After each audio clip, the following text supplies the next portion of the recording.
રૂપાલા સામે મોરચો માંડનારી ક્ષત્રિય સમાજની સંકલન સમિતિ, જેમાં એ સમયે મચી ગયો હડકંપ જ્યારે ખબર આવી કે આંદોલનમાં ભૂમિકા ભજવનાર પીટી જાડેજા ધરી દેવાના છે રાજીનામું।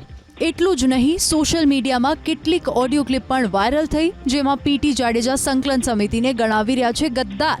ઓડિયો ક્લિપ વાયરલ થતાં જ પીટી જાડેજાએ કરી સ્પષ્ટતા કે ન તો મેં રાજીનામું આપ્યું છે, ન તો રાજીનામું આપવાનો છું। પોતાની નારાજગી પણ દૂર થઈ ગઈ હોવાની પીટી જાડેજાએ કરી વાત। તો ક્ષત્રિય સંકલન સમિતિના અગ્રણી રમજુભા જાડેજાએ પણ આપી પ્રતિક્રિયા। રમજુભાના અનુસાર પીટી જાડેજાએ ચિંતામાં આપ્યું હતું નિવેદન, જે ગેરસમજણ હતી તે દૂર થઈ ગઈ છે।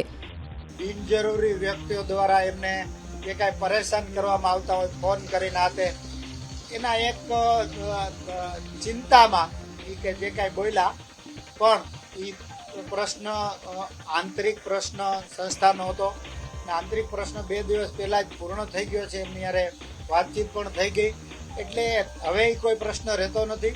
સંકલન સમિતિ એક જ છે। પીટી જાડેજા સાહેબે રાજીનામું પણ નથી આપ્યું।